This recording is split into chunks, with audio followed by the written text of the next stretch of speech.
Alright, and that should bring up the stream.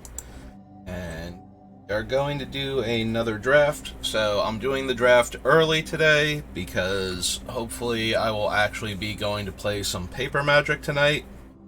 For the first time outside of a pre-release since March. Since my other store stopped hosting their Saturday night event. So gonna continue the Baldur's Gate drafting, since that is what is the current ranked event, and we have gold this time after yesterday, so we'll spend the gold here. Now, yesterday I spent so much time talking about things that I failed to play correctly. Very painfully, obviously, like even to myself, the turn after I did it.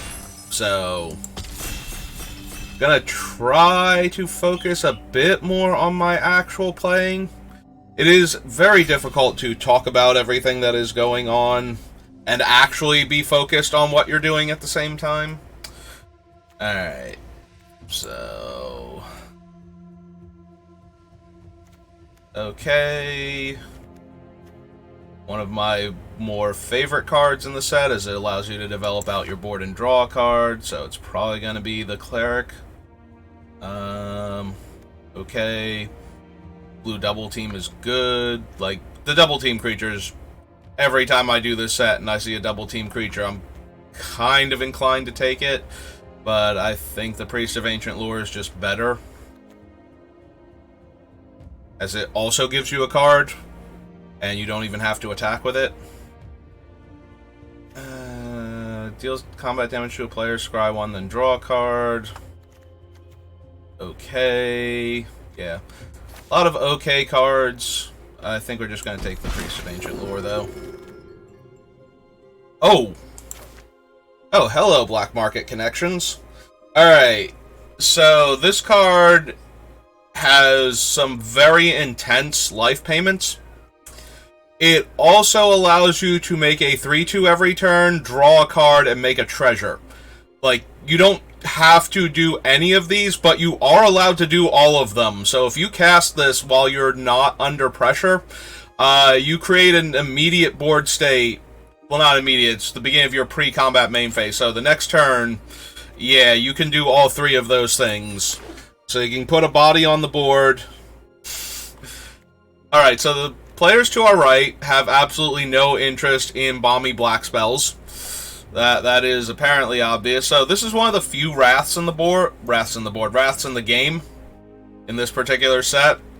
The other one ignores up to a party worth of creatures as defined by the what's its name, Zendikar Resurgent.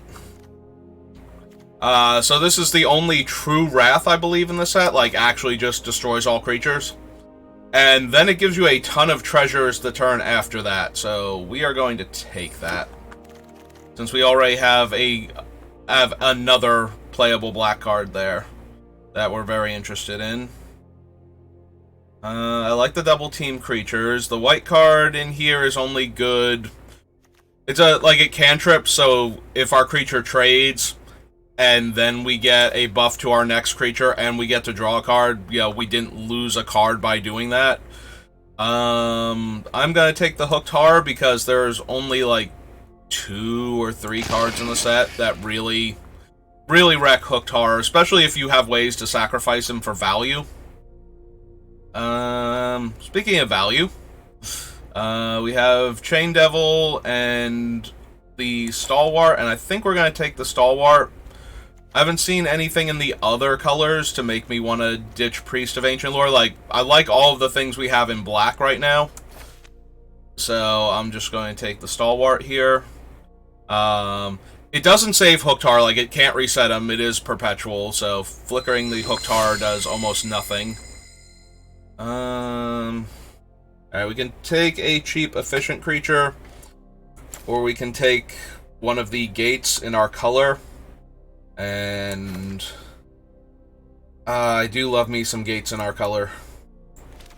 That's another thing I genuinely love in this set.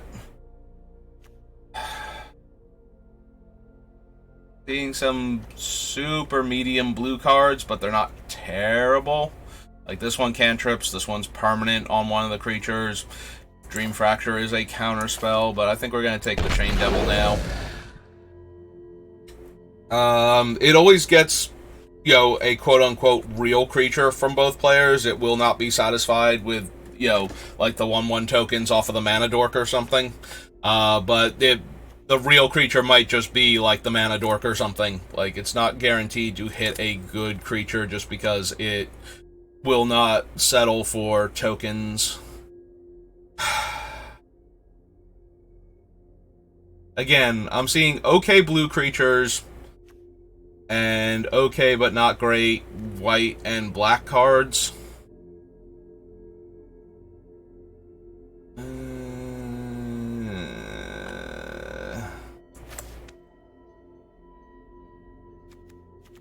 I do not like Rally Maneuver. It is such an expensive combat trick. It will win combats if your opponent does not realize that's what you're doing and walks into it.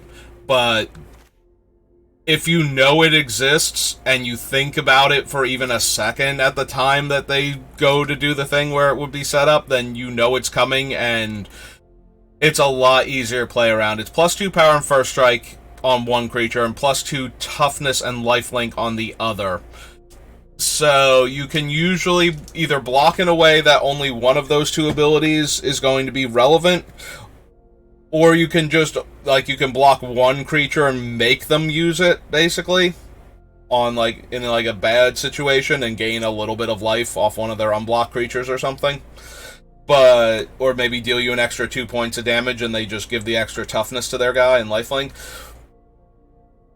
But the actual blowout scenarios where you kill 2 of their creatures in combat, and then you just have, and then you gain a bunch of life, that almost never happens because it's so awkward to actually pull off if the opponent can realize that that's what you're playing towards.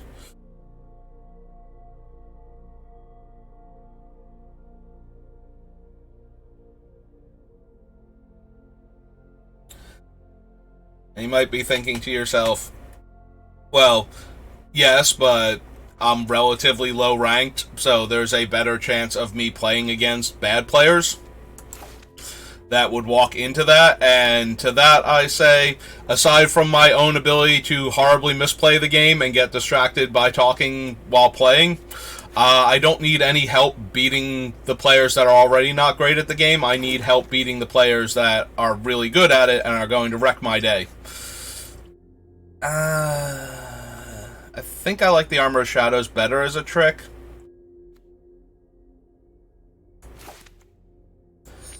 Like, as our 1-mana trick that we have. This is just another big expensive creature, and like I said, Valiant Farewell is okay. It's not great. So,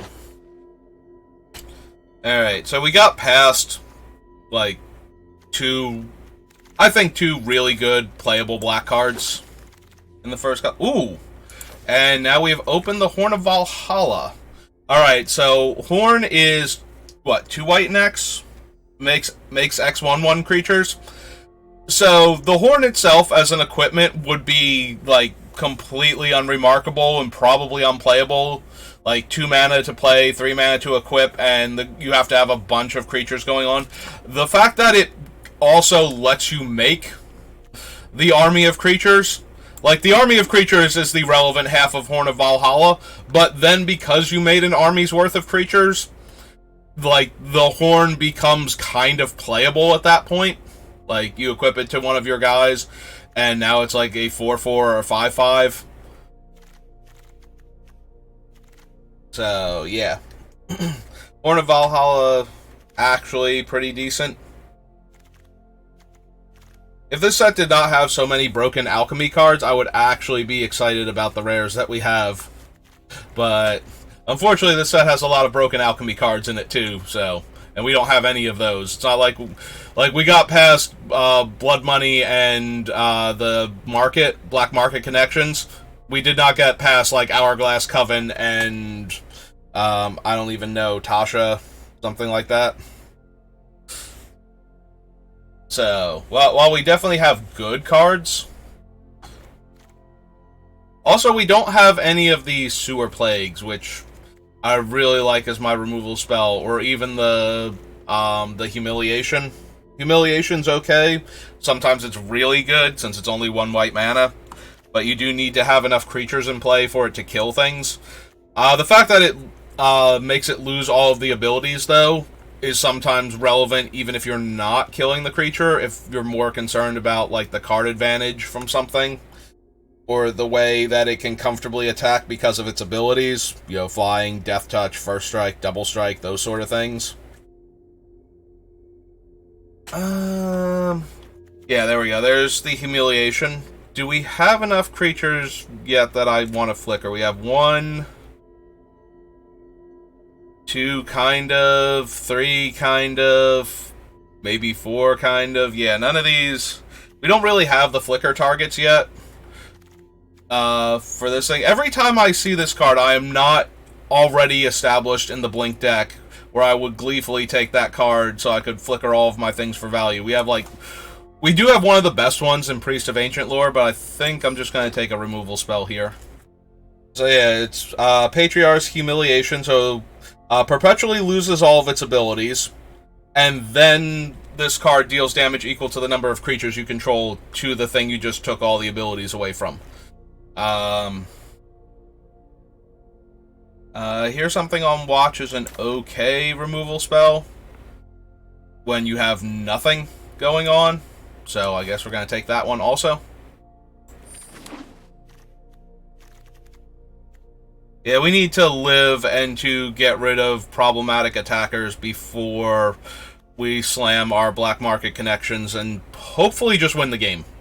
Like, Black Market Connections is powerful enough to do that. It's ramping you, it's drawing you cards, it's making a creature every turn for no mana investment. Like, yes, the life total is huge, you're losing 6 a turn to do everything, but you can do whatever ones are best for you, and then you don't have to use it. Like, this thing does not kill you if you get low on life to the point where you can't use it. It only kills you by paying life that you thought you were going to have that you retroactively did not when your opponent, you know, played their last spell and, you know, you thought you were going to be alive at 2 and now you're not. Like, that's the only way that card kills you.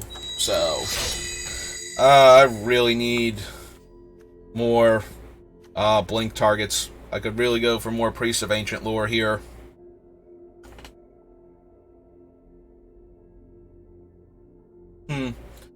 So I don't remember getting any of the art cards. Like, I haven't been filling in the branching paths, and I never buy those things. So I'm going to guess that I get credit for having the Priest of Ancient Lore from the other thing, the Adventures in the Forgotten Realms. Okay, so real quick, we have 1, 2 creatures here, and like nothing here. I really need some 2-drops. And since this is not a 2-drop creature, I'm going to take Minimus Containment as a way to deal with a problematic permanent. But yeah, I need to be on the lookout for 2-drops, because I need to get things down so that they can protect my life total, so that Black Market Connections is free to just start doing its thing. There's a Shamblegast. And a Steadfast Paladin. And I like both of those cards. I think I'm going to take the Paladin. There's also... Wow, Morden's Disciples. Like, if I was not very short on early plays, the Disciples would be a huge pickup. Like, double team on a Goblin Heel Cutter, effectively, where it's stopping your opponent's creatures. I guess it's more the Battering Hammerhead or whatnot from Mixalon, since it's the white version. But yeah, like, being able to stop an opponent's creature. Alright, there's a 2-mana 3-1. I prefer the other one that can make your opponent's stuff enter tap, but that's an uncommon, so we will take this Duskguard. She's still okay, and like I said, I want more 2-drops to be able to preserve my life total, so that way this Black Market Connections actually wins me the game.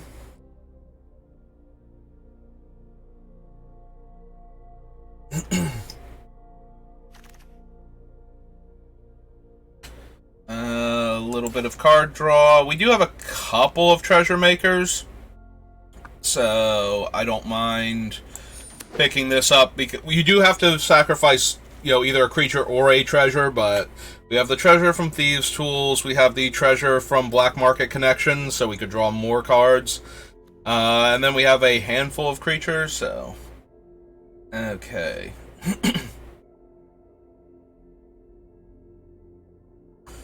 Your ambushed on the road is not particularly impressive. I'm almost inclined to take Kalain here over the Demogorgon's Clutches. If we get any other treasure, like cheap or efficient treasure makers, I might be interested in Kalain on the splash. Another evasive thing. Cloak of the Bat and Thieves' Tools are both not amazing, but the treasure off of the Thieves' Tools and the fact that it's still making, like, the things like Steadfast Paladin unblockable instead of just, flying where they might still have a creature. We have enough Armor Shadows. Like, I'm probably not running the second one, so we'll take the Ambitions cost. Okay, so I want to run that. So the Beholder is just so weak. But so is the 5/3 that has to get into combat every turn. Like, it's really easy to force that thing to die. So, I'll put the Grey Slot up here for now, but I'm gonna need more, like, cheap creatures. And we could have had 2 provocations. So this thing is decent. It lets us exile, like, one of our smaller creatures, like maybe the Horn of Valhalla token, to get back, like, a large body. So, that is definitely a consideration. It also is a 3 mana that makes a 4/1 menace creature that enters the battlefield tapped. So, we're looking at that. We could take the 2 mana 2/1.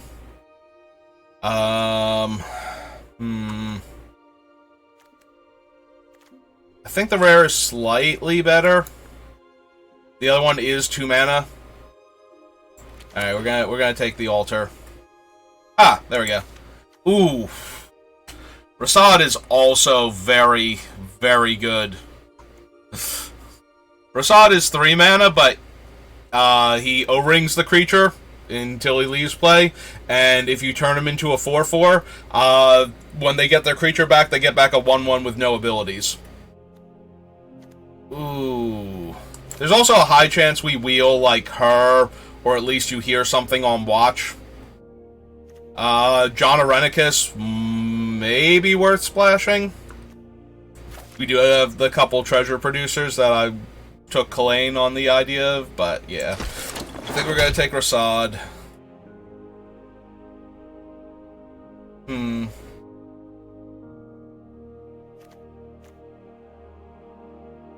We have 2 Icewind Stalwarts.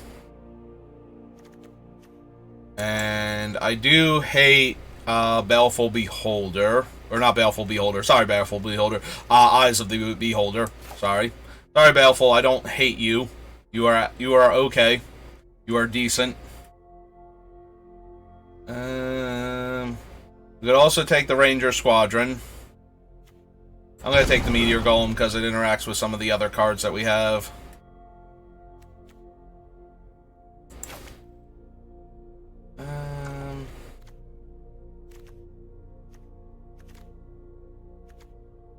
Yeah, I think I'm going to take the Dust Guard. We could also take the Pilgrim's Eye, but I think we're going to take the Dust Guard.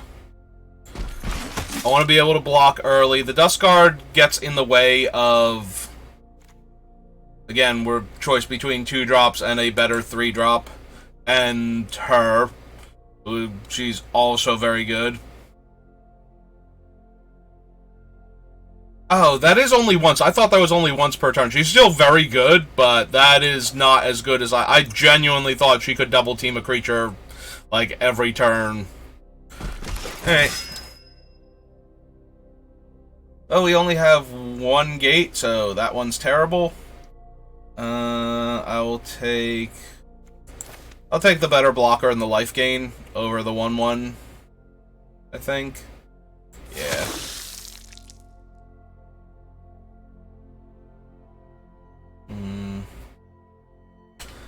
don't know that we need any of these. Like, another hooked horror isn't doing any good. This thing, if you don't get it through with Thieves' Tools, like, that's the only way to consistently get it through. Yeah.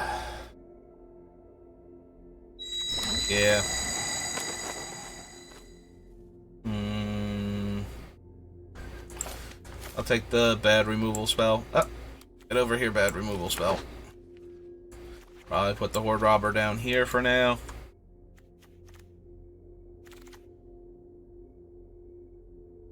I could take another Deadly Dispute, or we could take the Unicorn. I'm going to take the Unicorn here. I probably should have given the Unicorn more credit. We do have the Horn of Valhalla. So a mass pump effect like the Unicorn gets a lot more relevant. Okay, so yeah, we did wheel the worst of all of the 2-drops out of that pack that had the Rasad in it. Oh, but we do get a Ranger Squadron. I do like that card a lot. Like, 2 decent body flyers. Yeah, now we can probably take out the Baleful Beholder. Should be able to take out the Eyes. We got Demogorgon's Clutches. Blood Money, Hook Hard. Are the Eyes already down here? Did I pull them out? Yeah, I did pull them out already. Okay.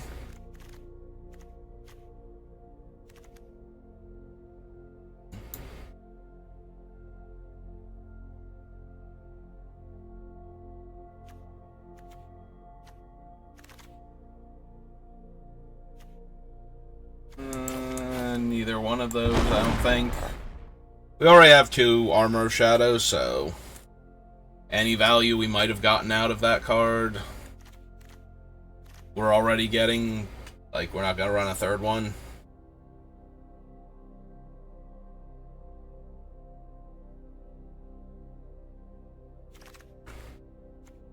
And your Ambush on the Road, which, again, probably a worse Armor of Shadows overall.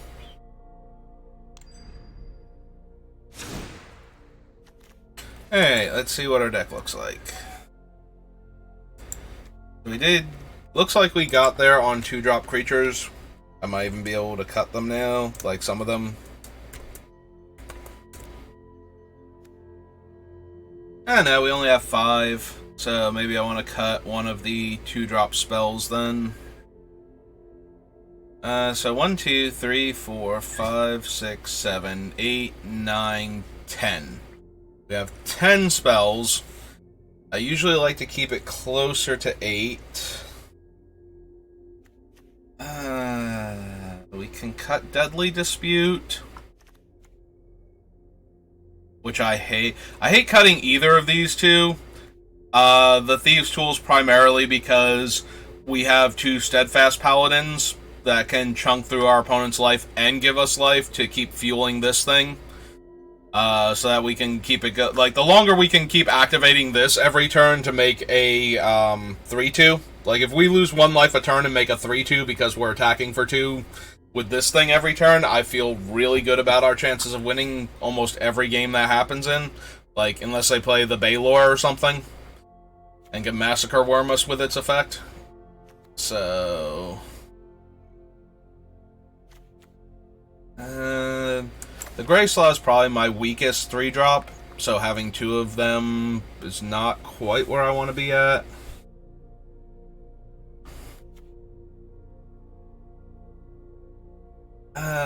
Paladin is another, like, 1-shot Anthem effect for our Horn, which can definitely win a game if we've cast the Horn for enough mana. Like, 4 2/2s are way more likely to kill the opponent than 4 1/1s. Like, every single time.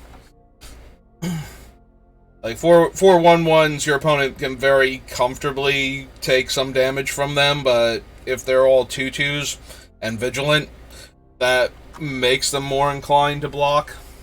And if they're blocking, like, the smaller guys, then maybe the bigger guy, one of the big guys gets through instead and deals, like, you know, 3 to 4 damage instead of the 1 to 2 that we would have dealt otherwise.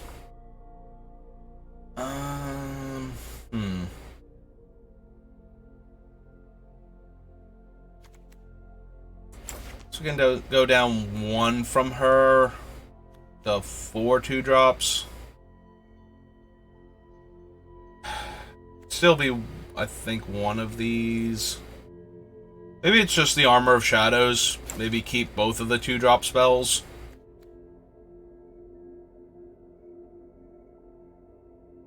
Armor is a good trick in that it's 1 mana, and it saves your guy from almost any removal or scenario, you know, aside from -X, -X, and perpetual downgrades. So I don't necessarily want to not run it, just because of the level of efficiency it has. It's so easy to hold up 1 black mana, and we have a couple things that are probably worth protecting. Grey Slod, if it's Menace and Death Touch at the same time, probably worth saving. The Paladin, the Meteor Golem, so we can flicker it. This thing so that it's killing our opponents. Like, we have a bunch of creatures I would not mind being able to save for 1 mana, but I also want to be able to kill our opponent's stuff, and I kind of want to run all of these. The Altar is kind of a creature. Like, the Altar is functionally a 3-drop creature. Like, it's a 4/1 Menace that comes into play tapped creature, but then afterwards you get this thing attached to it. So that seems okay, especially if we can lose our Meteor Golem and bring him back and blow up another one of their things. Or get back the Ranger Squadron just as a large flyer. It wouldn't have double team because it perpetually loses it. Although if they do kill it before we got to attack with it, getting it back means we get another shot at attacking with a double team creature. And we can just, like, sack our 1/1s, exile them, and bring back Chain Devil forever. Like, all of that sounds decent. Makes me okay with running the... What are we going to cut, though? I won't cut any more early game. I like what we have here, and like I said, I want, like, early plays to protect our life total so that when we cast this thing, we actually get to make the dudes with it, and it feels like it's very hard to lose if your opponent doesn't have a powerful evasive threat with Black Market Connections running. Like, we're going to ramp, we're going to draw more cards than them, and we're making 3/2 bodies every turn.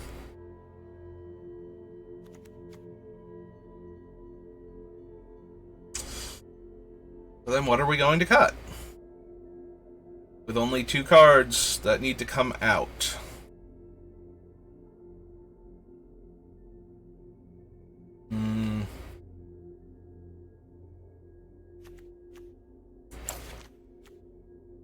I hate cutting card draw. But we don't have the best synergies with it. Like, our best thing is probably the Hooked Horror or opponent's removal. Like, that is the thing that card always has going for it, is that Deadly Dispute in response to removal, or a blowout combat trick, or just when you're chumping a lifelinker anyway, so that the opponent doesn't gain the life. Like, those are the best value spots to lose a creature to Deadly Dispute.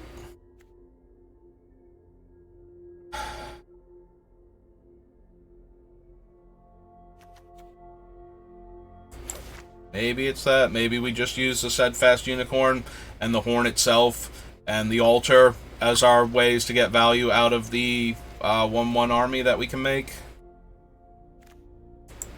Alright. Let's get rid of this. See where we're at.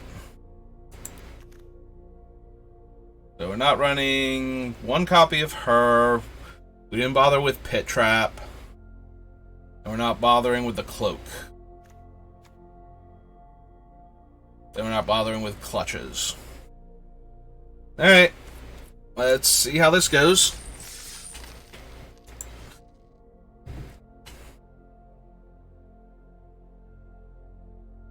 I wonder if the Gensai are supposed to be from Eberron. Eberron's like the only setting for D&D where I think lots of fantasy creatures in fedora hats. That or the D20 modern setting that does the, like, urban fantasy type of thing. At least as far as 3.5 goes, which is the primary D&D source books that I use. I did a lot of 3.0 and 3.5. And my water's gone already, so maybe after this round. Well, we've gotten paired up to Mythic again, but that's okay. Yeah, we have lands and we have spells, and our spells are pretty okay. So, I'm content to start off with our top land and run out a 3-1.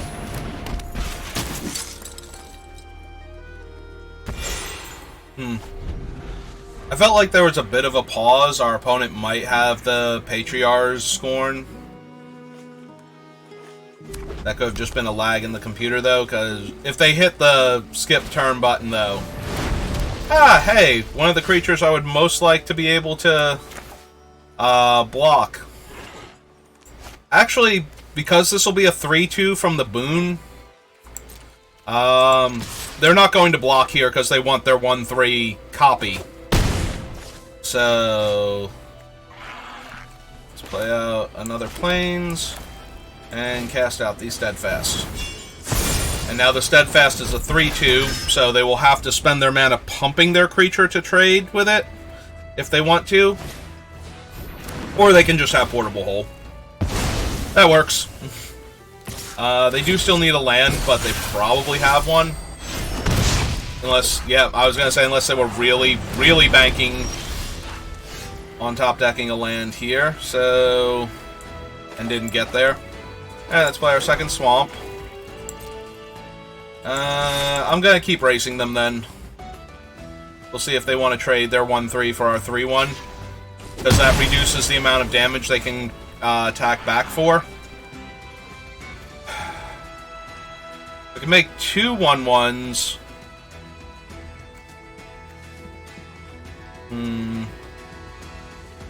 I don't want to play the Chain Devils and sack the Chain Devils to itself to kill the 1-3. But only making 2 creatures here seems awfully weak.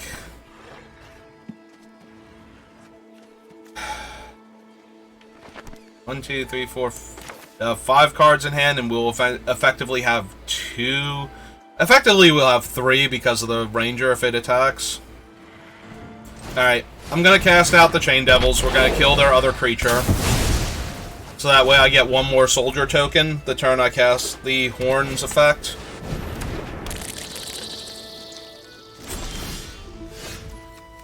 Alright, so now we're going to activate the Horn for 3.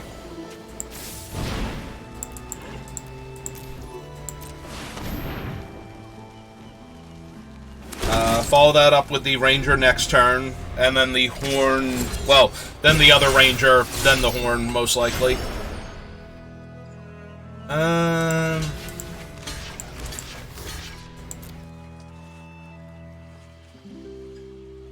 I'm okay if this makes them use a combat trick. Okay. Yep.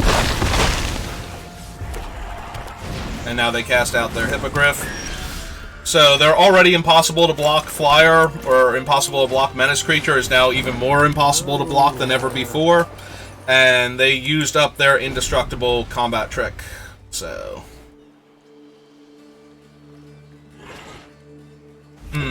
maybe we will. So it's 1, 2, 1, 2, 3, and 1. If we top deck a land, I think I'm okay with, huh.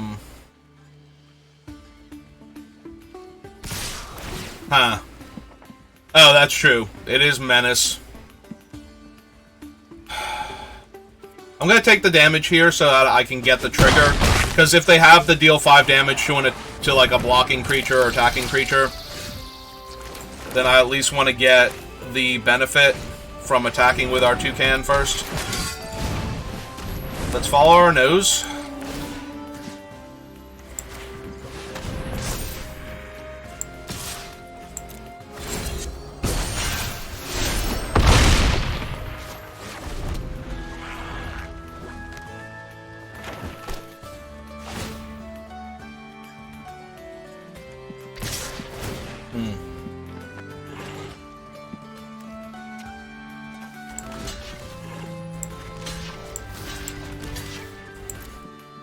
They have another trick? I'm assuming they have another trick. Okay, it was not the one I thought it was, so we gain 2 life here. So we don't lose as much.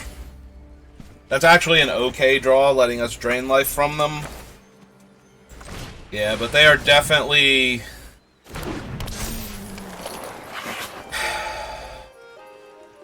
2, 3, 4, 5, 6, 7, 8, 9. So, if we attack here and they deal with our creature, we just lose. But if we don't attack, then we're not threatening lethal next turn is the problem. And we're still not blocking incredibly well. Yeah, we're just not blocking and we're taking 9. Yep, they have it exactly. Alright, so it was a 6-1, half dozen of the other situation. Like, somehow we had to intuit that that was going to be the problem and play out the vampire instead and attack. And try and 2-turn clock them so that they wouldn't be able to attack for lethal there. 2 different ways. 1, because we had gained 2 life, and 2... But yeah, I don't think... So attacking was... That's the one thing I'm not sure about. Like, obviously if we play the other toucan and attack there, we are dead.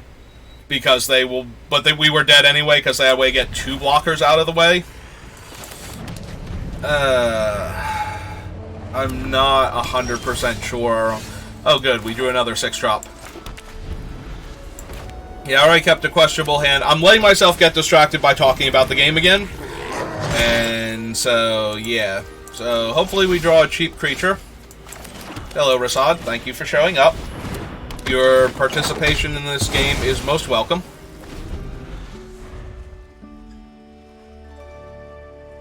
Alright, so I just want to draw lands for a little bit. Yep, that's fine. Thank you. I just want to keep drawing lands for just a little bit longer. So if they try and kill Rasad here, I can humiliate their goblin in response.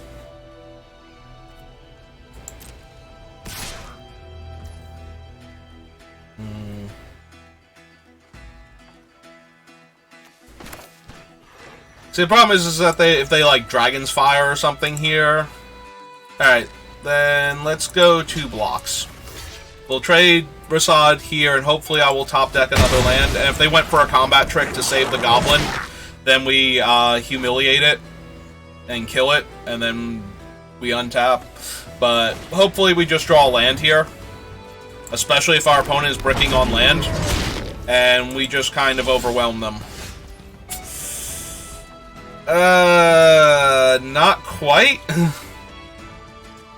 Not quite. Alright, I'm gonna go for this. They might actually sacrifice the 3-1 because they need the 2-2 for the mana.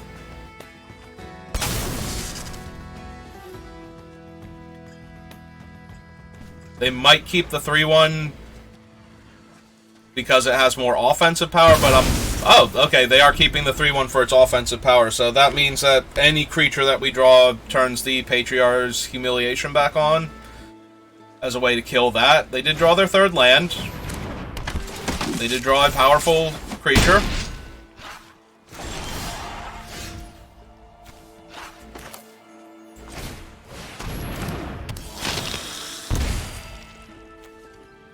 Another target creature you control gains 1st strike and double team. Beginning of combat on each... At the beginning of each combat, each creature you control gets +1/+1 until end of turn. If it has... Oh, that's why it's getting the bonus. Okay, so I have to kill it in response to that trigger. We'll see if they bother activating her, targeting the Hobgoblin to get another copy. They might if they have nothing else to do.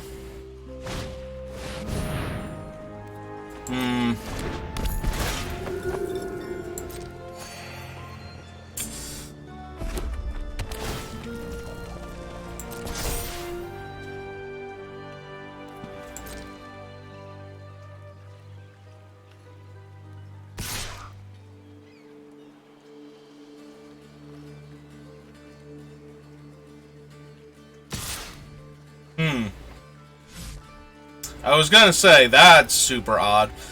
Alright, so we're going to trade here and attempt to scorn or humiliate the priest, so that way they can't double team it and draw the card from it. Ah, yes, my 5th land. How good to see you. Opponent has 5 spells in their hand, too. Because they have not been drawing lands. They still have 5 spells in their hand. A double team creature. Alright.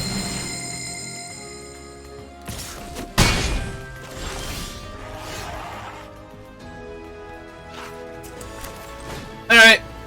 I'm casting out this one, because this one has the most value out of all of the things that we have.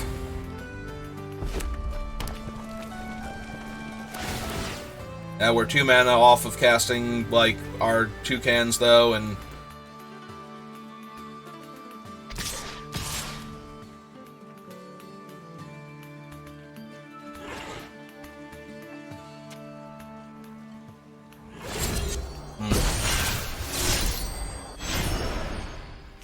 Alright, we can kill this one this turn, and make them have to pump all of their mana into it in order to pull that off.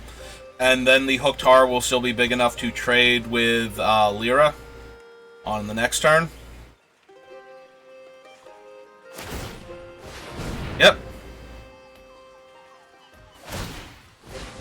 Yep.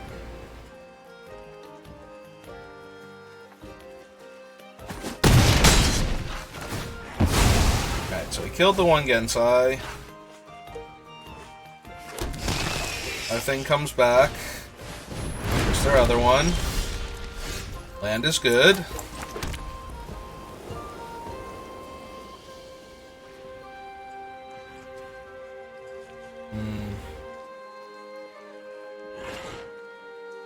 We're 2 mana away from the Wrath and the Golem, 1 mana away from the Ranger Squadron.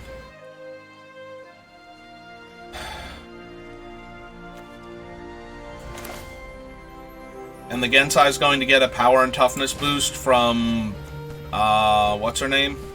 So it's either the Gensai or the Valor Stinger, and the Gensai represents more damage. So I'm going to shut that one off.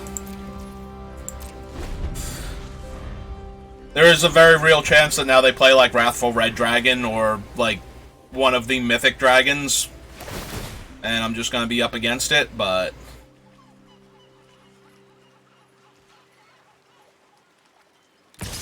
Okay, so they're not going to bother attacking with her. Oh! I will gladly trade. I have 0 problem throwing this thing in front of it and trading it for either the combat trick or the creature. Okay.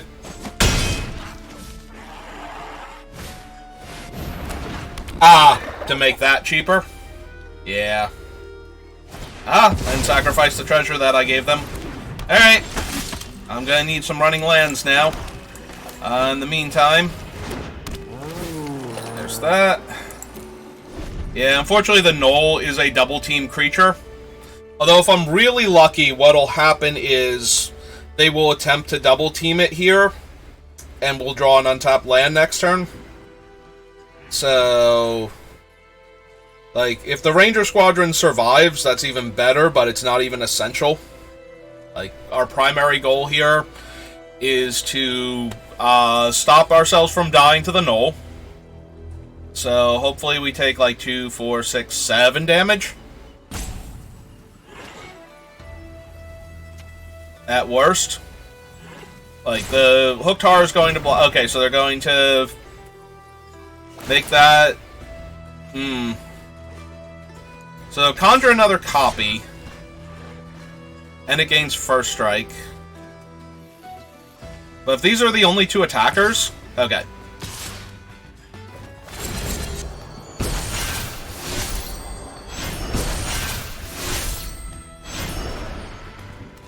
So the Gnoll costs 1 less, so the Gnoll is -4, so they will probably cast the Gnoll this turn.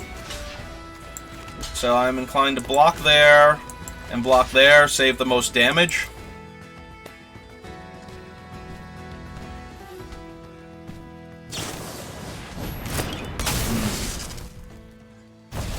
Yep.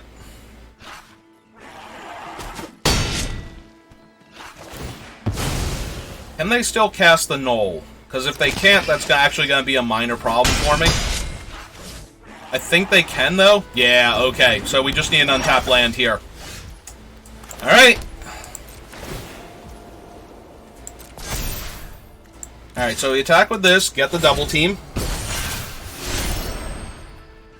Hit them in the face for 3. And now we wrath the board.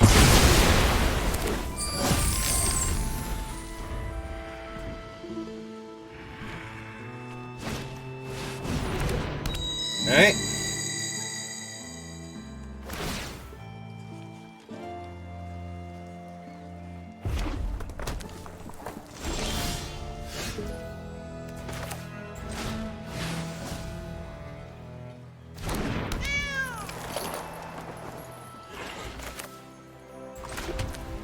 Alright, we're gonna play the land because I might just activate the gate here to conjure another card.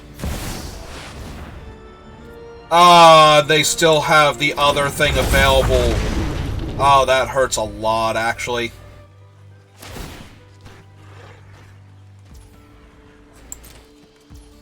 The Chingwa is gonna kill us now. I think that's how Chingwa? Twinga? Yeah, it's gonna kill us. So they're not attacking. I do still think we conjure here. Because I need something. The dragon is lethal by itself, and we only have one blocker for it.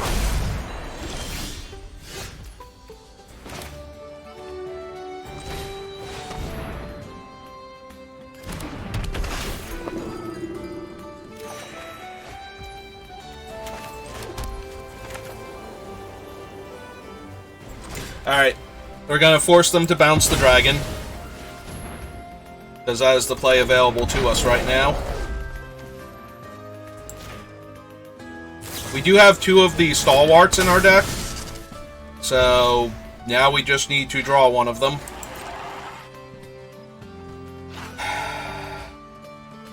So we're not going to attack. I need the 3/4 to block. Because if they put, like, the +1 power on either of these... So if they put it on the Valor Stinger, the only trade we have is the Meteor Golem, and I don't want to trade the Meteor Golem until I get the Altar. Like, the Altar is the only reason to trade the Meteor Golem, and I have to know that I'm getting that first, because we have more outs to... Yep. Alright, so we're back to our blocks are terrible. They haven't even replayed the dragon yet. Oh. Yes? Thank you.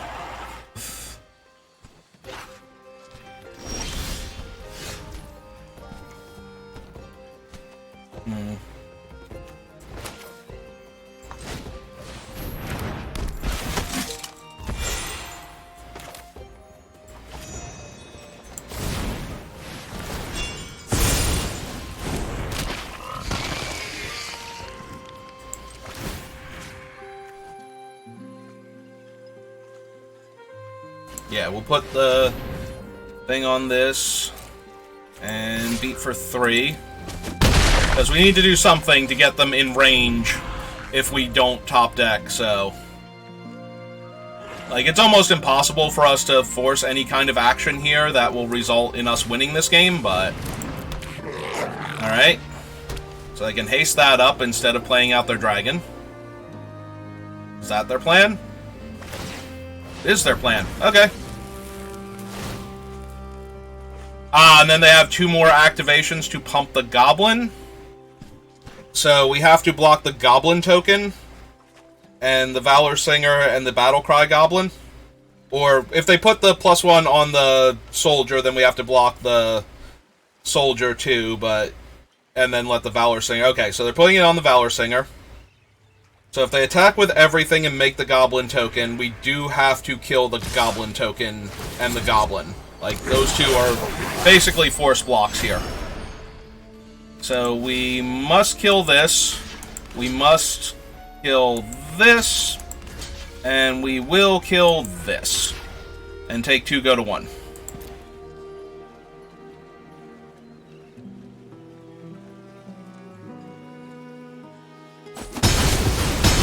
I'm sorry, opponent. Were you not expecting me to block correctly? They paused for a second. Like they might not have been expecting that. That would kill that thing if, you know, it would work, but we're gonna have to use it. So the downside to me attacking there and trying to get them in range of damage is that they drew a haste creature that made another body.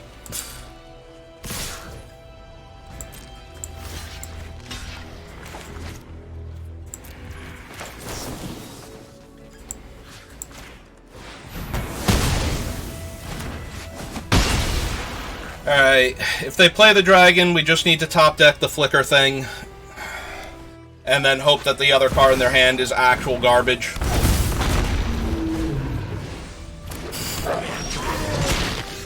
Oh, cool, we drew the flicker thing. Okay. So, swing 3.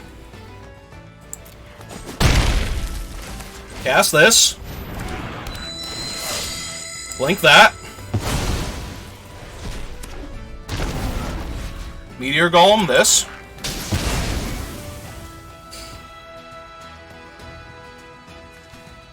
Yeah, we're gonna put this back on the Meteor Golem. Because we will block with the 3/3, because we want to top deck the other flicker creature, and potentially flicker the Meteor Golem again.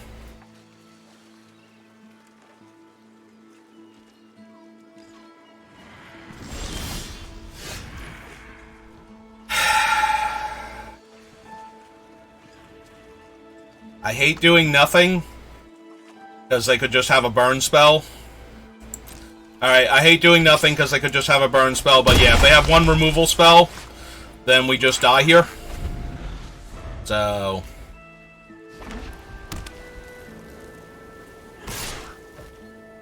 well, I'm blocking. Because I absolutely have to there.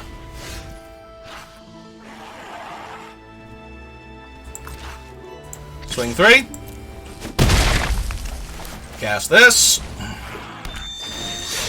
Blink that.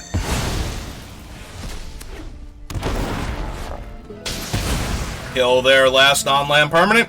Is he non-land? Ah, he is non-land. Okay. So I didn't even have to choose. And equip this to there. Alright, let's see if they top deck a burn spell. Ah, Lulu is good.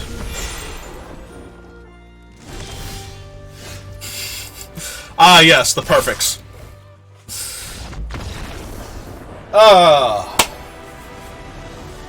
Whew.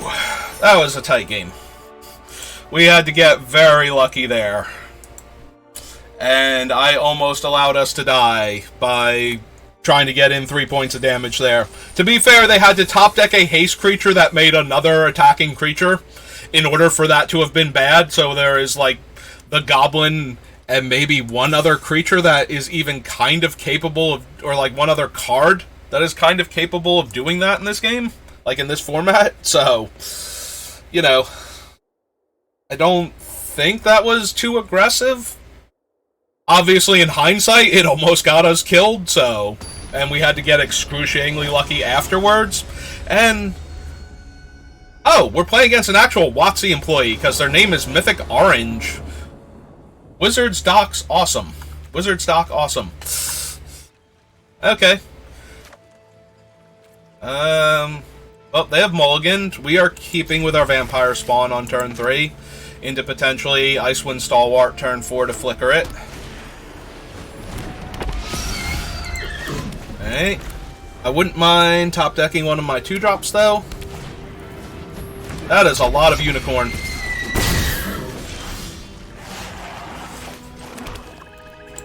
Yes, hello, WotC employee. I'm glad you want to show off the stickers that are currently available for sale in the Magic the Gathering shop. We will take 2 here. And then we'll just drain it back next turn.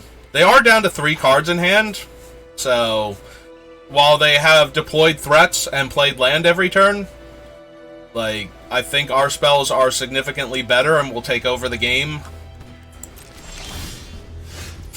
I say as we draw a unicorn also.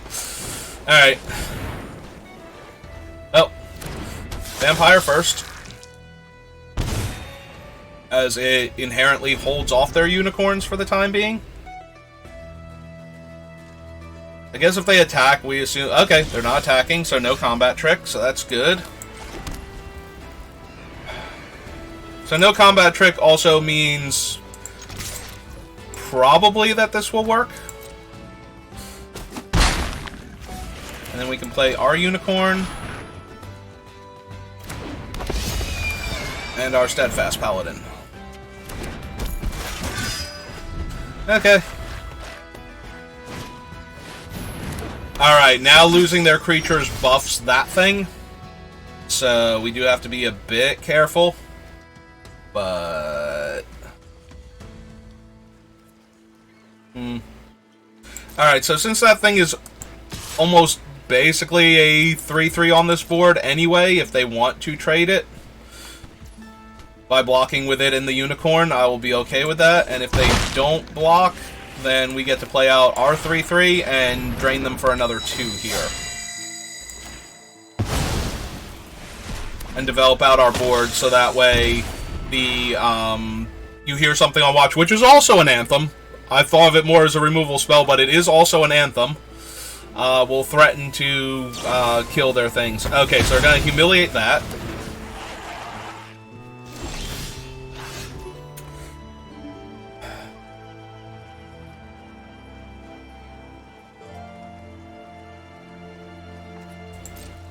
Well, the upside of not having 5 mana is that this does not at all look suspicious, since we can't pump. Alright. Will they block now and try and eat my unicorn? They blocked everything on my unicorn. Okay. So we will kill the... This is basically... Yeah, we'll pump the team so that way we get an extra point of life. That will take out, like, their creature that will grow. We no longer have good attacks.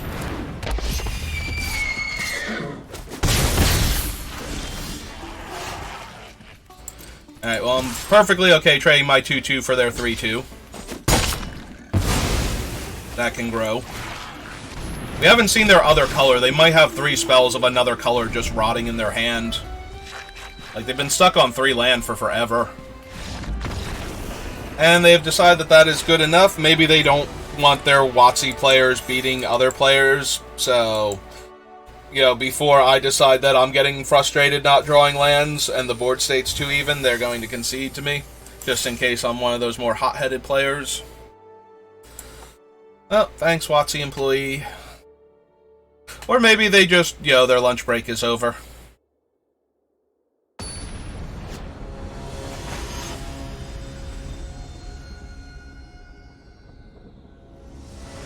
I keep forgetting to go get water in between these because I just want to get to the next game and keep playing. Well, we have, like, 2-drop and 3-drop and one of our bombs, so... And a removal spell to keep from dying. Aside from the Meteor Golem, what do we have that kills that? Because that's about to be super relevant. That we are... If we are able to kill that, it is super relevant that we do so. Because... We had Basilisk Collar yesterday, and the only way we lost with it is when our opponents destroyed it and made us sad, so...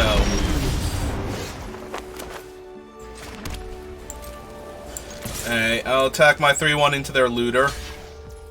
Because they're probably going to trade, and then we will drain them 3 life. And get a 3-power creature.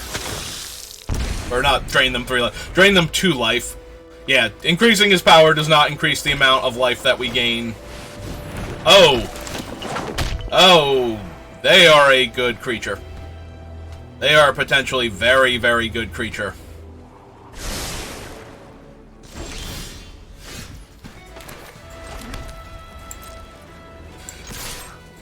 Unfortunately, we are about to have to race a Basilisk Collar, so things could be better. Alright, I'm going to lead with this one and hold up the thing and hope that they spend their turn equipping and attacking. I don't think that's what's going to happen. OG is very strong. Oh, they have a horn! That's great with Basilisk Collar. That's the best. Okay. This is a creature, right? Right, okay. So, we'll play out this. We do have another boon coming. The boon is, it has to be a cast creature, so the boon won't go to, like, the token or one of these tokens. It's not like the next creature that enters the battlefield. So we can exile one of their 1/1s forever, or we can just take out... Okay, so first we're going to attack for 3 and see if they, like, triple block or put OG and a token on it or something. Didn't think so. Okay. So... Alright.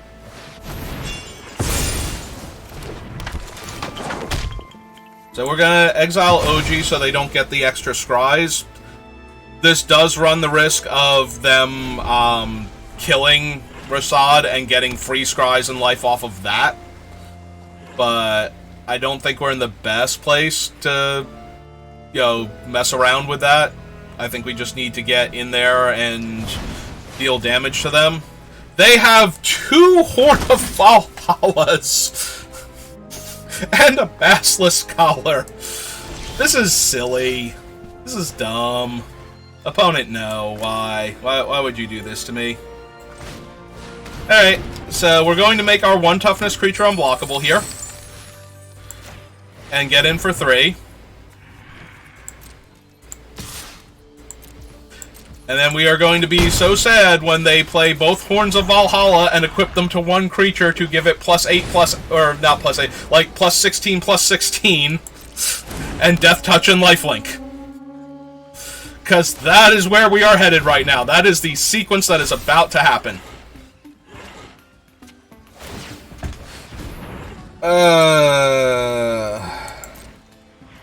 Alright, so we're going to take 8, and they're going to go back up to 19. And then we're going to play our Horn of Valhalla, make a bunch of 1/1s. That will not be enough. Okay, 4, 5, 6. So we want to not spend the treasure here. So we currently can make 3 1/1s without spending the treasure.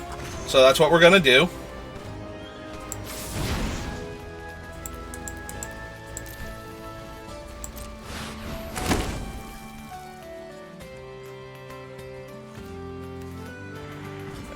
We will continue attacking for 3 because we have nothing better to do with that creature. Like, it's a terrible blocker. Alright, so there's the second horn. So the question is, do they make a different one also giant? And the answer is yes.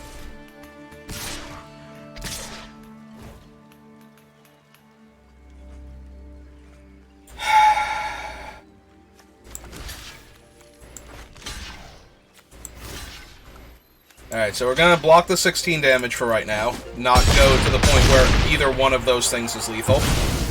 And we're going to try to top deck a land. And I guess destroy one of the horns first? Like, the horns are actually the problematic thing. Like, them gaining a trillion life doesn't matter if they don't win the game.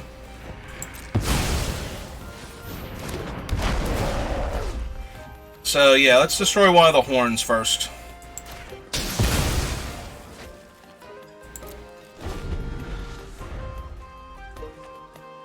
And now we can theoretically trade off the Meteor Golem. Like, use the Meteor Golem to block, because we can use the Altar and the 1/1 to bring back Meteor Golem. And then kill the other Horn of Valhalla, and then they're down to a bunch of 1/1 lifelink Death Touch creatures. So, yeah. Okay.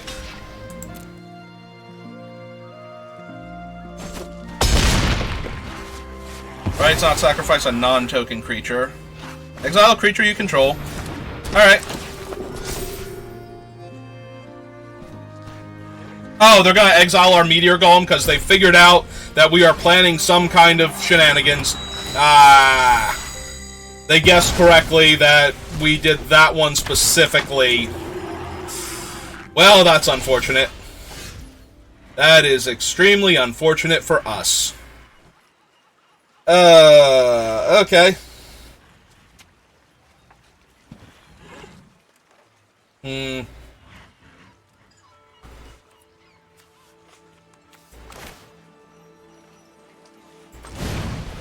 Alright, let's cast out the horn. Activate the horn. Put it on this thing. Get up to a 7 power creature.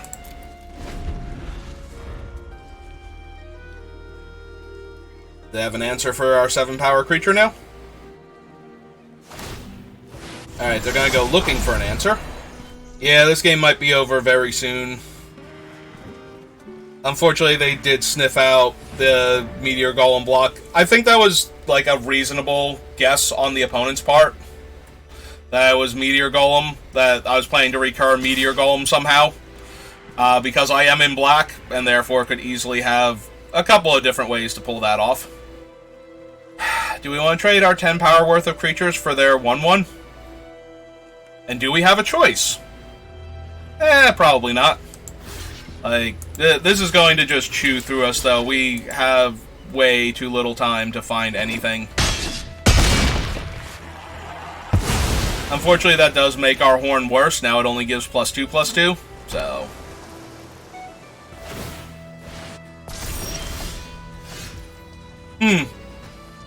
Okay.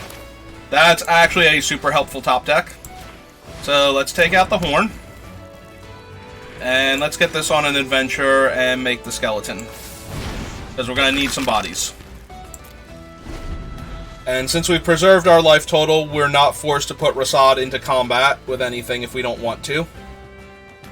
Alright. They might have another way to blink the Dawn Cleric. Or some other thing.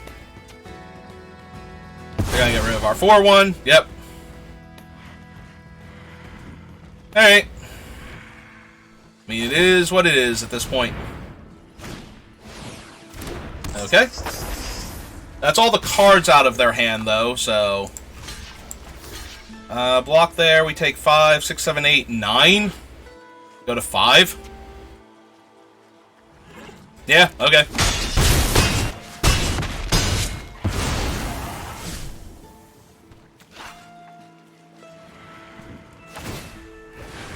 Yep, now that thing has it.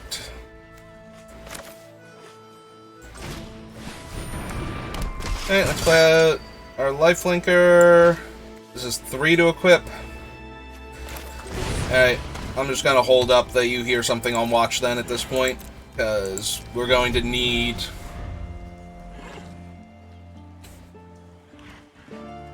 Like, eventually we're going to put this horn on our lifelinker. They drew another Stalwart to unlock their thing. Yep, because now they're going to flicker the 1/3. 5 damage to target attacking creature, yep. Now it comes back in. Now it unlocks the horn. Yep. Because if our opponent's just going to draw literally everything every turn until we're dead, there's not a whole lot we can do about that. Yep, that's a big old 10/10.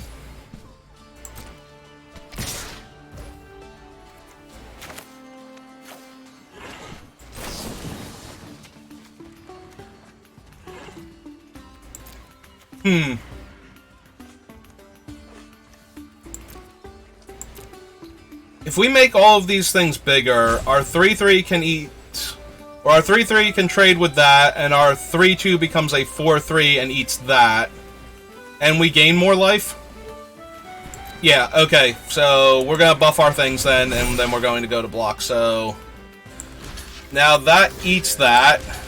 These two trade, and this one blocks the 10/10, which it was gonna have to do anyway.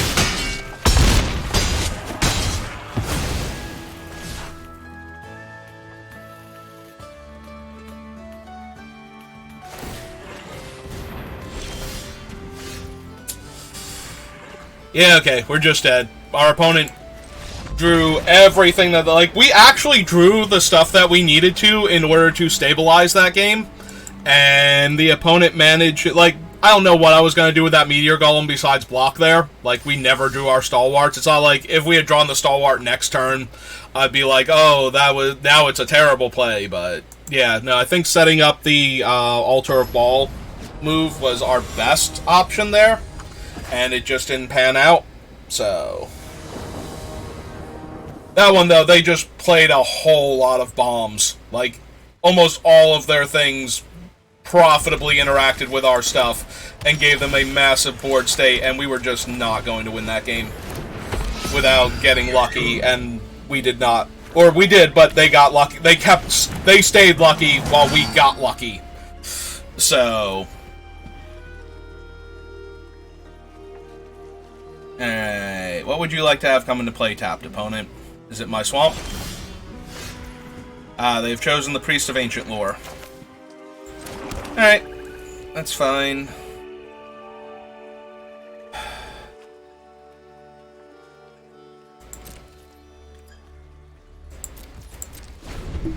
Alright.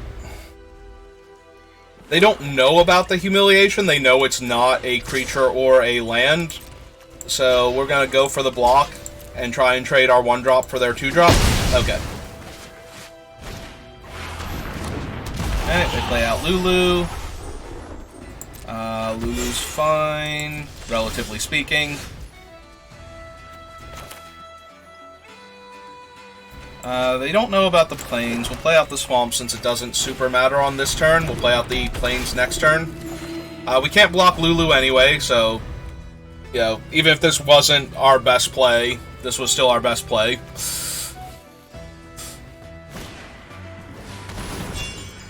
Oh, so now that's a 3-1 flyer. Aren't we glad we saved this humiliation? Because either that or Lulu desperately needs to die now. Lulu's also a problem.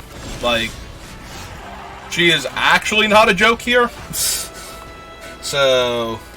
oh, that's true. Now we can't double spell. I missed that was the one that was going to come into play tapped. So we are going to just straight up kill this. And rumble for 2. But yeah, I should have played the other planes first. So that way I could cast the Flaming Fist here. But depending on if they have another creature, we might just be able to snag the Lulu with the Chain Devil. Okay, they have a Priest of Ancient Lore. Maybe they'll trade priests if they attack with Lulu. I'm certainly willing to offer that trade and see how they feel about it.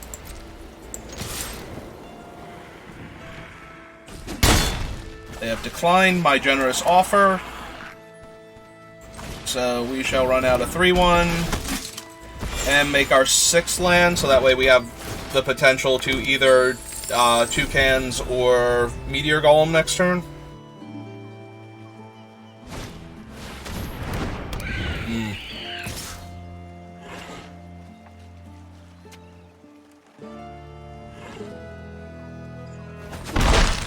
Okay. Perfect. Alright. Maybe they want to trade because they'll get Scries? Nope. They're just going to take that. So... they're stuck on lands. I think I want the Golem first. We're going to play out the Golem and we're going to kill Lulu because Lulu is their best way back into this game. And give them a Scry towards their next land. Like, if they get their 4th land, which they top, so I'm assuming this is their 4th land. So this could be Grim Bounty then for our 4-3, but I'm okay with that. Like, they're behind on life, and if they're playing Grim Bounty, they're, you know, damaging our board versus expanding theirs, so...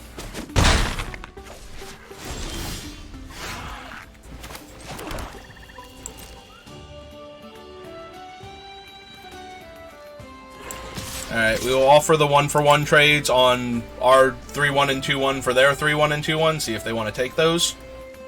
Or if they just want to go down to 7.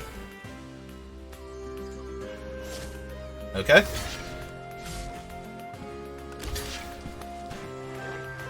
Alright.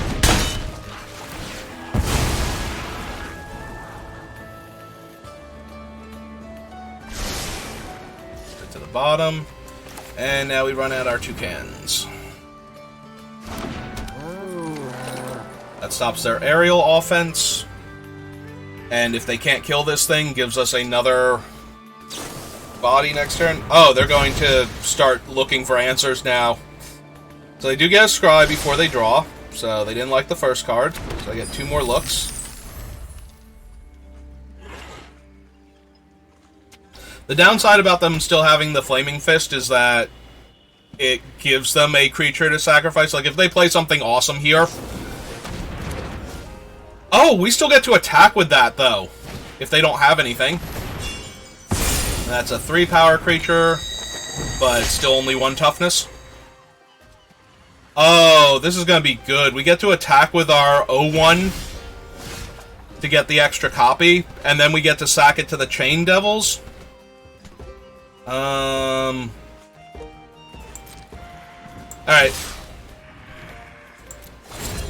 They will probably trade the Death Touch for the Meteor Golem here. But I want them to get rid of the other creature as well. That does mean that the Chain Devil isn't any good for killing off our O1 now. That's going to die anyway. But this way they don't get to draw the card. So I think that's fine. They also might have only blocked one of them and kept the other creature. Alright, Sayervok strong. Holy, was he 10 power? That's insane. Yeah, we're just gonna nope that. We're gonna nope that super hard. Later, Sayervok. Like, yes, we can kill that with the, you hear something on watch, and if they bring it back, that's what we're gonna do to it. But Sayervok was, like, half of our life total. Whenever a creature enters the battlefield, if it was cast, exile it, then return all other permanent cards exiled with Mirror of Life trapping to the battlefield under their owner's control. So, now I don't have the only creature. And if they cast a creature, and technically we're lethal next turn. I mean, they can get a bunch of comes into play triggers if they can cast multiple creatures this turn, but they kind of need to do that. Alright, they're grabbing Lulu. Casting Lulu. Having her get eaten by the Mirror of Life trapping and then dying.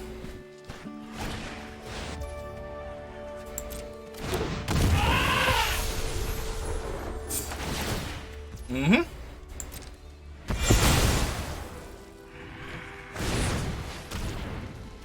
Okay.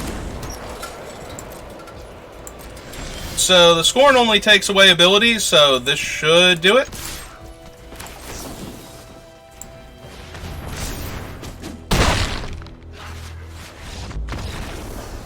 Alright.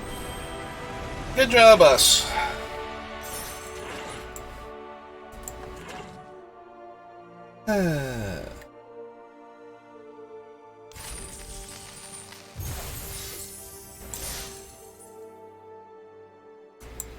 Well, we are at least 50% wins, which means we're doing just as good as we did the other days, except, you know, we made it to the... I guess we always make it to the 3 wins before the 3 losses. That's how we're 50%. It's math. But math is hard, and I'm tired. All I've been doing all day is, like... Well, I guess I've been doing other stuff before I started playing Magic. So, this hand is terrible. Even if we draw the planes, like, what are we doing? So... this hand is... Oh, but we do have the connections for turn 3, so we're going to keep this. Which of these cards... I think we're putting the Stalwart back. We're going to lead with the Black Dragon Gate. Unfortunately, we can't both draw a white creature and a land to cast it on turn 2.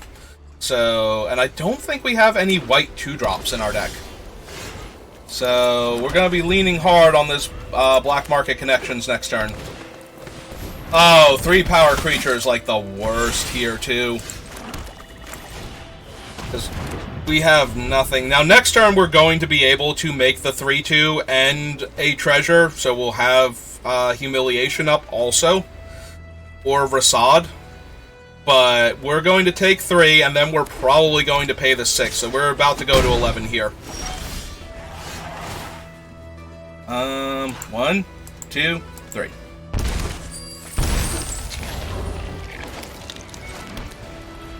Alright, so now we can play the Rasad and the Humiliation if we need to. I don't think we need to Rasad that, though, since we have the Humiliation.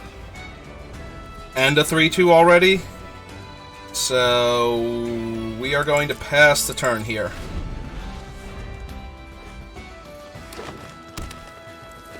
Let's see what they do.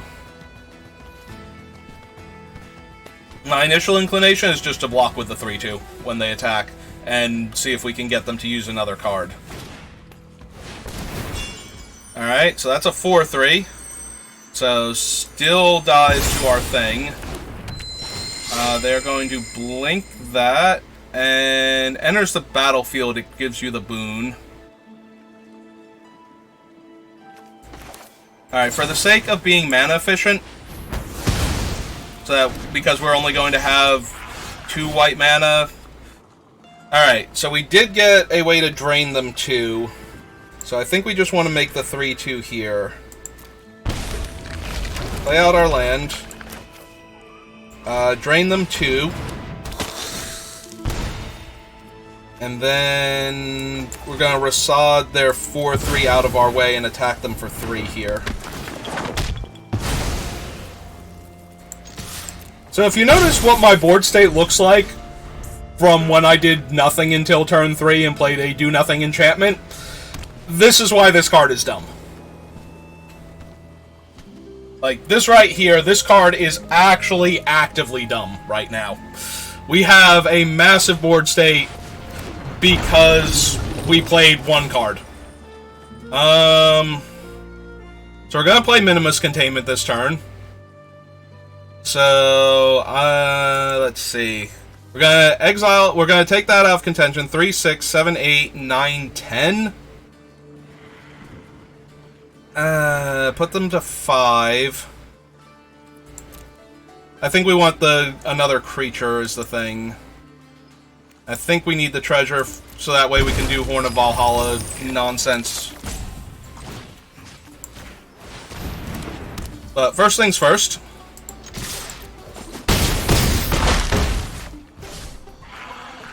And yeah, no, I feel good about this.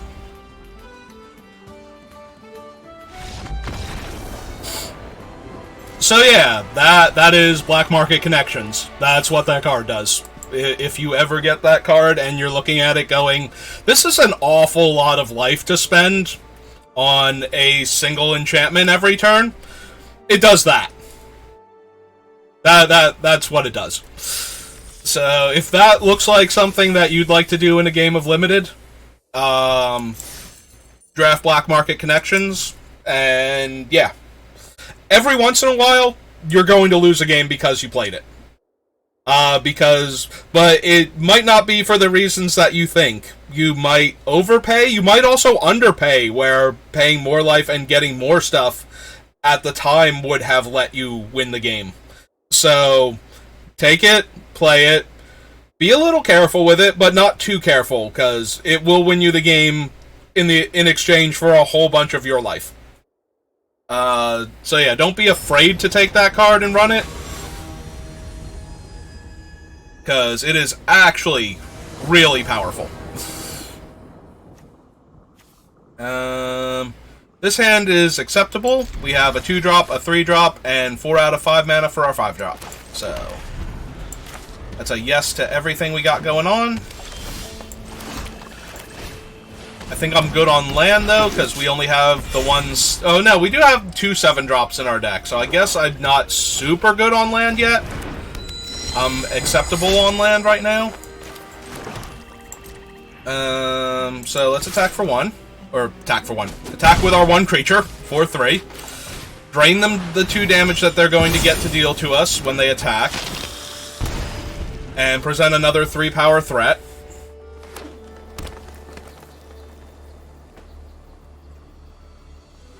If they don't attack with the 2-1, I think I only attack with my 3-1, barring, you know, like, an X4 coming out, like the cleric or druid. I think she's a druid. She's like, when she attacks, she gains death touch and she mills 2 cards. I think she's 3 mana. Alright, so if opponent attacks, we take it and we crack back for 6. If they don't attack, we're thrilled about that too. We bash in for 3.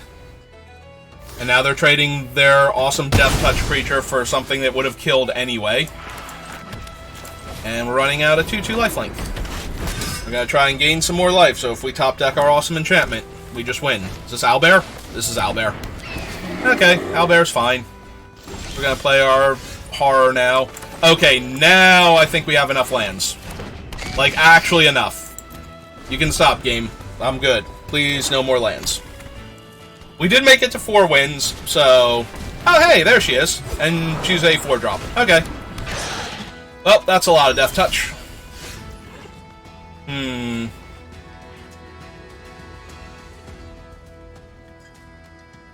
So if we contain the Owlbear, we can attack them for 7 or 8. We'll lose probably the Vampire to the 1/2, and they'll block the Hooked Horror, take 2. So they're only taking 2, and we're trading our Vampire for Underdark Basilisk. If that's all we're doing, I'm more inclined to take out the card advantage engine. They are playing black, so we'll run out the plains. So that way if they have Demogorgon's Clutches, we only lose the 1 land. And then we're still 1 mana away from casting all of our best things. Oh, cool, they have a Meteor Golem. Are they going to get back their 1/4, or are they going to... Oh, yep, okay. So yeah, they want their card advantage engine back. But if they attack now, I was going to say, we have a pretty easy double block on her.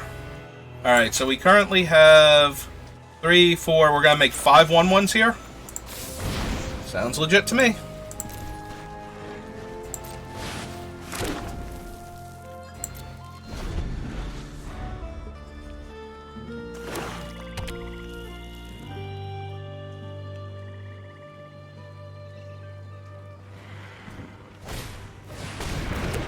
Double Lantern of Revealing is nowhere near as intimidating as the first one. Alright, so we are going to cast this. And we are going to do what our opponent that had 2 of these and the Basilisk color did, only not anywhere near as impressively. And that is, we are going to equip a 1/1, and we are going to start jamming every turn until our opponent is dead.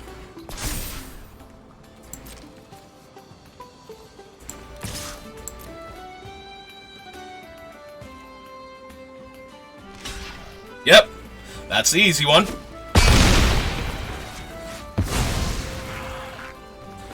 Alright, let's play out Flaming Fist Dustguard now.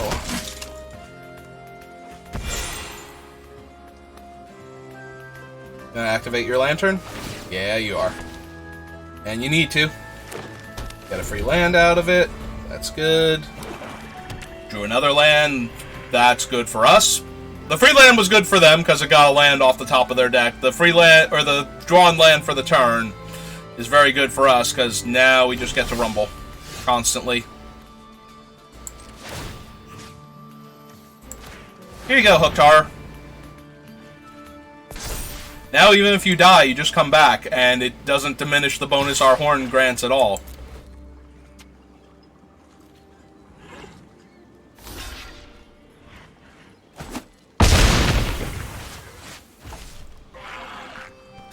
We cannot move the horn now, though, because our Hooktar would explode and come back as a 2/2.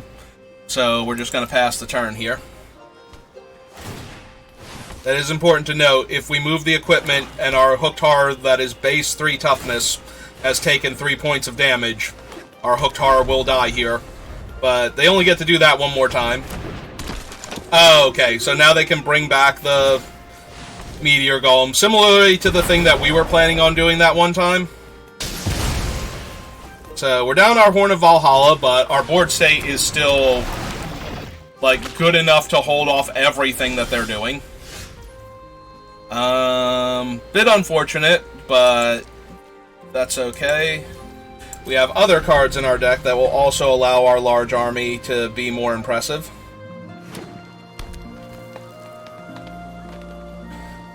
And we also have our own Meteor Golem to get rid of their large blockers, so that way we can just attack with our big attackers.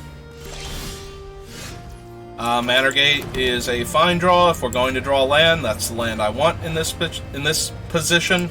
We are holding the Steadfast Paladin in case we get blood money.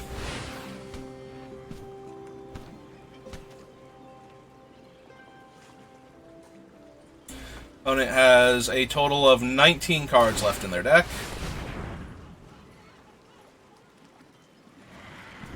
They put the one card to the bottom, so it wasn't a land and it wasn't helping, and they did the same with that one, so now they're down to 18 cards in their deck. 7/6 is good, but with no evasion abilities on this board state, good is not good enough. Alright, so they have 1, 2, 3, 4, 5, 6 creatures. We have 4, 5, 6, so we get through with 2 creatures in a single turn. This thing, 4, 5, 6, 7, 8 mana to activate. Alright, so first we're going to see what we get. Although why it tapped both of my white mana sources is beyond me here. Thank you, Auto Tapper. You are a credit to your programmers.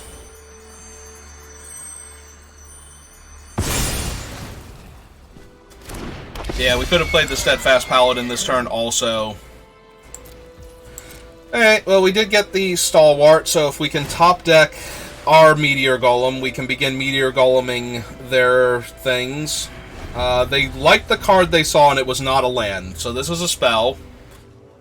No clue what spell it's going to be. Oh, is it the Punch card?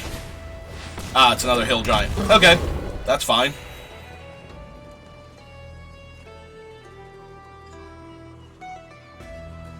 Alright.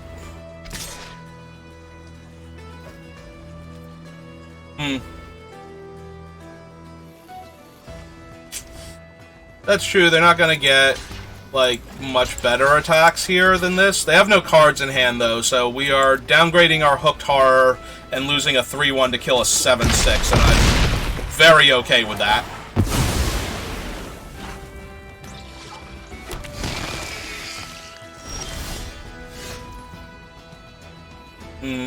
They do have enough blockers for this thing that it's not actually the threat I want it to be, but... Alright, so we're going to run out the Paladin. Now that we have the Unicorn, and our threats are actually, you know, threatening.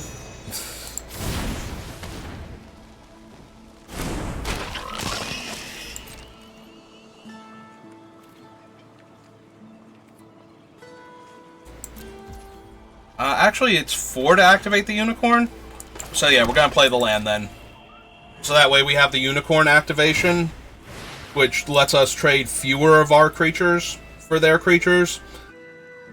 Or just, you know, make them eats instead of trades. So, on their smaller creatures. Or, you know... Also that... Oh, right, it's only on our turn. Right, that's the thing about that one. Oh! Well, getting that one back is terrible. Do we have anything worth getting back? We will when this Grey Slod trades for 2 of their creatures. So we will threaten that real quick. Oh. Right, we only have like 1 creature in our graveyard. They should have just blocked with a 7/6. Okay.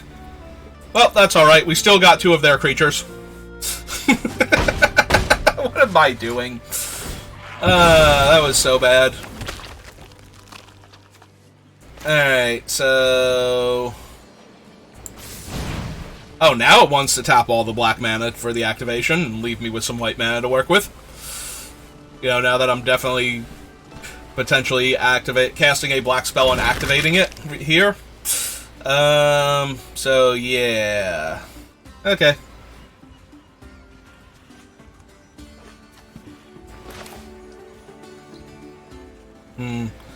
So the altar's over here where it's safe. Yeah, I think that's fine. The altar's over here where it's safe. The Slod is at 4 out of 4 only because it itself is dead, or 4 more creature cards in your graveyard. 1, 2, 3. Wait a minute, we don't even have 4, do we? I'm confused. Why does it say I have 4? They're looking at cards and putting them back. So we have 1, 2... Oh, right, the slot itself is the 4th one. I'm sorry. For some reason, I thought the Flaming Fist, the second Flaming Fist was something else. I don't know why I thought specifically that one was something else, but... Welp. That's a 4/4 Death Touch. Trample. Fortunately, though, I also have 4 1/1s, so we'll be fine. It will eat up all of my 1/1s to stop me from, you know... Yeah, the Wand of Orcus is very powerful, but I don't think it's actually getting through here. With, you know, all the information face up. Like, they have no cards in their hand, so... Making that a 4/4 Trampler is great and all, but I'm just going to throw 4 1/1s on it. So, they might be trying to decide if they think I'm dumb enough to not realize I have to do that. And think they're going to get a bunch of tokens out of equipping the owlbear, but...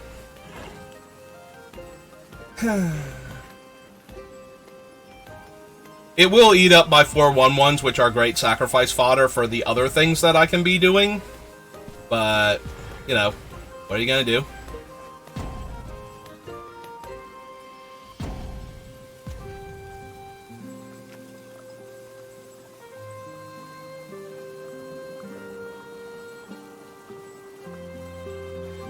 Tilt my fan closer to me because I am uncomfortably warm right now. I'm sorry if it's doing that weird thing where the sound gate makes the fan only sound when you when I talk, so that there's this buzzing noise faintly behind everything that I say now. But it is uncomfortably warm back here, and I kind of need the extra cooling. Especially since I refuse to just get up and go get a glass of water. Our opponent is having a long think about the implications of their Wand of Orcus now.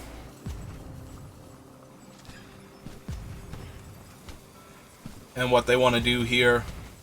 Are they finally going to equip the owlbear and turn it sideways? Because that's what I'm expecting them to do here.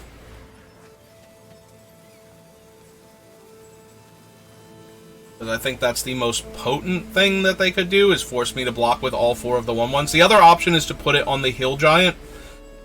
And then I would, like, block with the Vampire, the Hooked Horror, and 1 of the 1/1s. And the Hooked Horror would come back as a 1/1, and then they would be trading the owlbear for the 3 remaining 1/1s and the Hooked Horror, most likely. But yeah, that's about it. Okay, they have decided to go for it.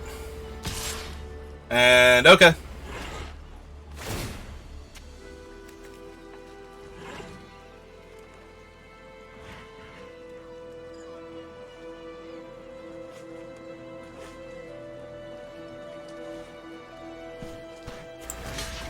One, 2, 3,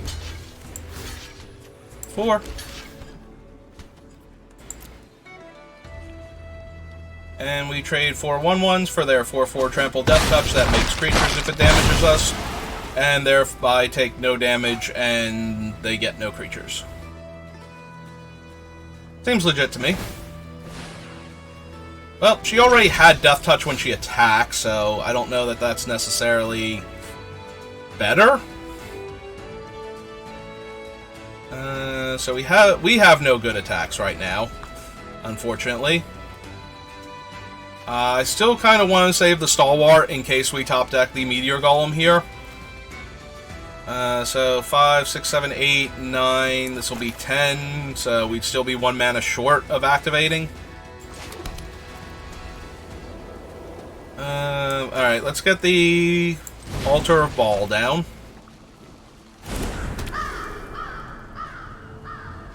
And I think that's it for right now.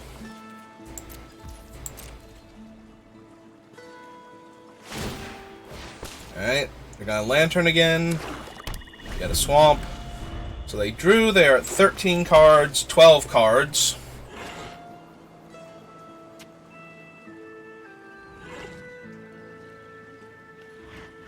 If they attack with their thing, they will mill 2 cards. Okay, so they're going to attack with the 1/1. Oh, that seems legit to me. I will block with the Hooked Horror so that it will come back, and then we will probably exile the Hooked Horror in favor of one of our other dead creatures, since it's a 1/1 now, and it will perpetually die anyway. We do have to be careful. One of our things got Sewer Plagued. And Sewer Plague means that... So, the Unicorn is forever a 0/0. So, we can get back the Slod, but then we will only have 3 dead creatures.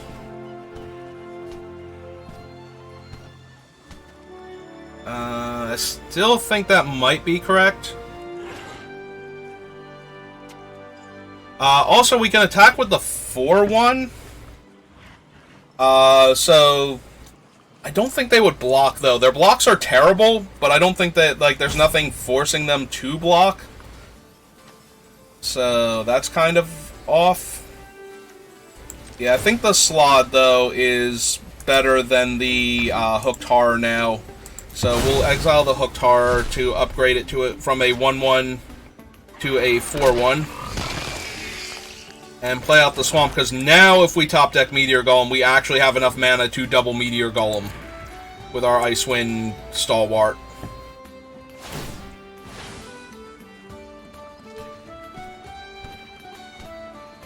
Yeah, I don't think I would Blood Money here, only because the opponent gets to look at potentially 2 cards a turn with their lanterns.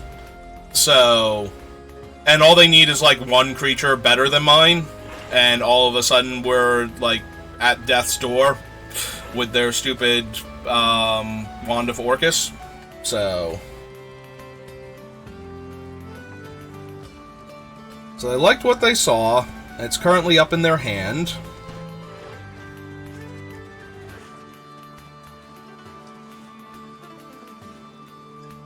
I wouldn't mind our black market connections. Oh, they're going to give it the 2 counters. So now it's a more impressive Death Touch creature. And the Lindworm is hard to block. Would have been hard to block. We have 1, 2, 3, 4, 5. So notably, we don't have enough creatures in play now. So, as much as I want to do the cool Meteor Golem trick, I think the value of just gaining... So, this is perpetual, so it will come back and drain them 2 life and will still be a 3-power creature.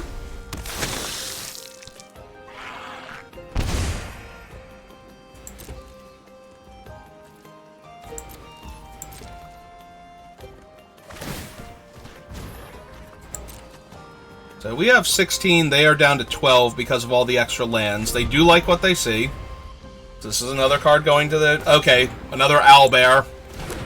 I did want to kill the Lindworm with, like, use the Patriarch's Humiliation. Oh, Krydle. Fudge. Krydle and the Wand are actually a problem. So... yeah, we can't go to combat and let them make their thing unblockable, so we are just going to smite Krydle here. And take away his abilities regardless of if this resolves... well, if this kills him, rather. I mean, they have no cards in their hand, it was killing him, but we desperately needed them to not be able to make their thing with Wand of Orcus on it unblockable every turn. Like, make this thing a 7-power thing, make 14 power worth of dudes. Seems legit to me. And horrifying. Legitimately horrifying.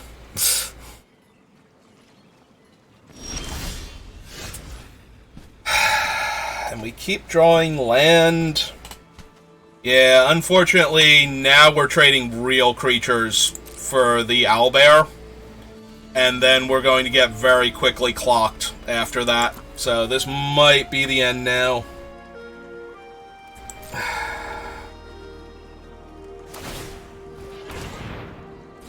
Yeah, that Krydle draw. Like, we had an out to the Owlbear, but Krydle is worse than the Owlbear. Like, the Owlbear, at least we can block with 4 of our creatures to stop them from gaining Death Touch zombies. But Krydle means that we just can't block. Ever. So this is unfortunate, but... Literally, sacrifices must be made in order for us to not die here.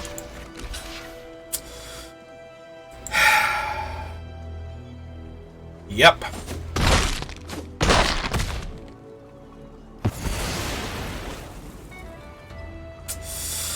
We need ourselves a meteor golem. Actually, now I might be willing to cast Blood Money, because now their board state... Well, we can't cast Blood Money if, you know... Alright. If we don't draw spells, we can't cast spells, so... Guess we won't cast spells, because we're not drawing any. It's okay. We got to our 4 wins. We're up on gems. We had some fun games. This one has actually been pretty fun overall. Like, things are not going our way right now, so...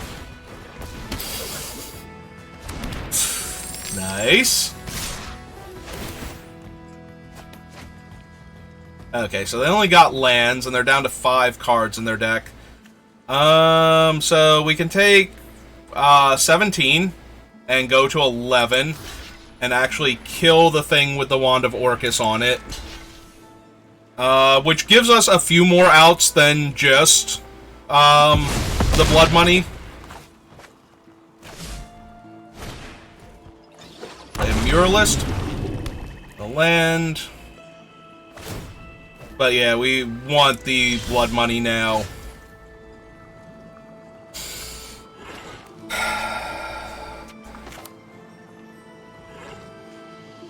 Well, we do get to take away the abilities of whatever we absorb.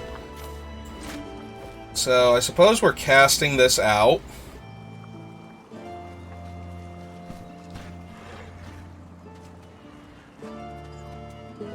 And then absorbing the Dread Lindworm and taking away its abilities.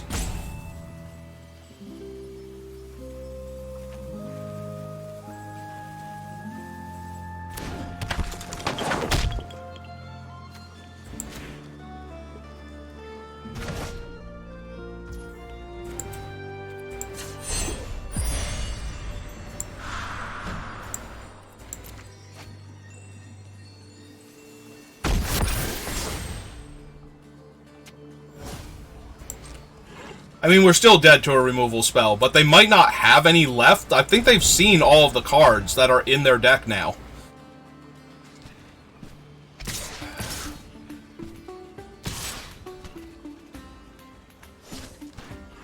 Yeah, they're not even attacking with her anymore.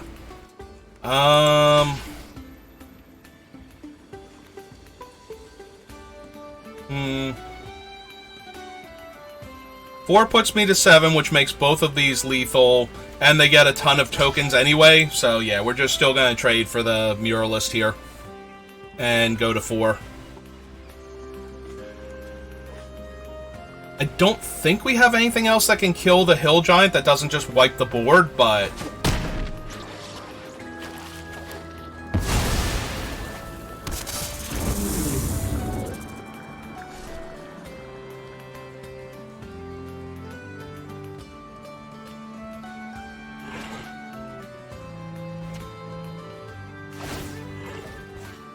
Alright, what did we get?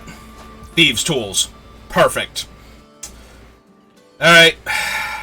Good game, OP. I wonder how many draws we need to go through to get to Blood Money there. Because Blood Money almost definitely wins. I'm pretty sure they saw all 4 of these cards and chose to put them on the bottom.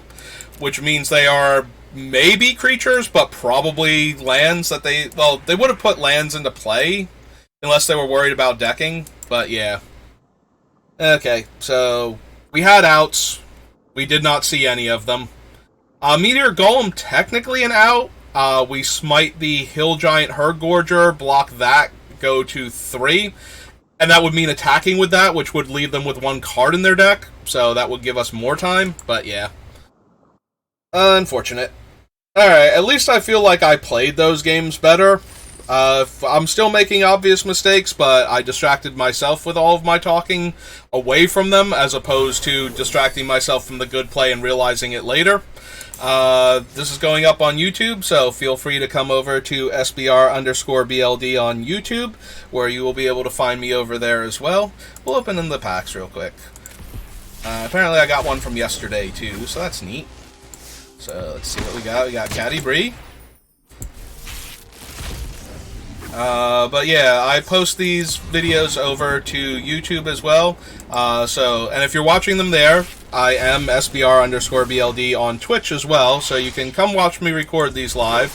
John Arenicus. I still have not gotten a setup, and I'm probably not going to for quite a while, that will allow me to actually interact with people, like see chat while I'm drafting and while I'm playing these games.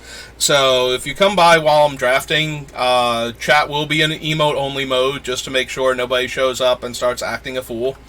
So we got a mythic. We got the green dragon. Not the most popular one, but certainly a good one. Red Dragon seems to be the one everybody wants, but that's in paper. I don't know if that translates very well to Arena. I don't know if the Red Dragon's doing any shenanigans there. Actually, let's go to my homepage, see if I need to do anything for my dailies. It was green and blue spells. Alright, so I'm going to end the video here, go take care of my dailies. Thanks for watching, and I appreciate it. And thank you, Common of Legends, for your adorable little emotes in my stream. I appreciate that. Alright, see you next time. Bye.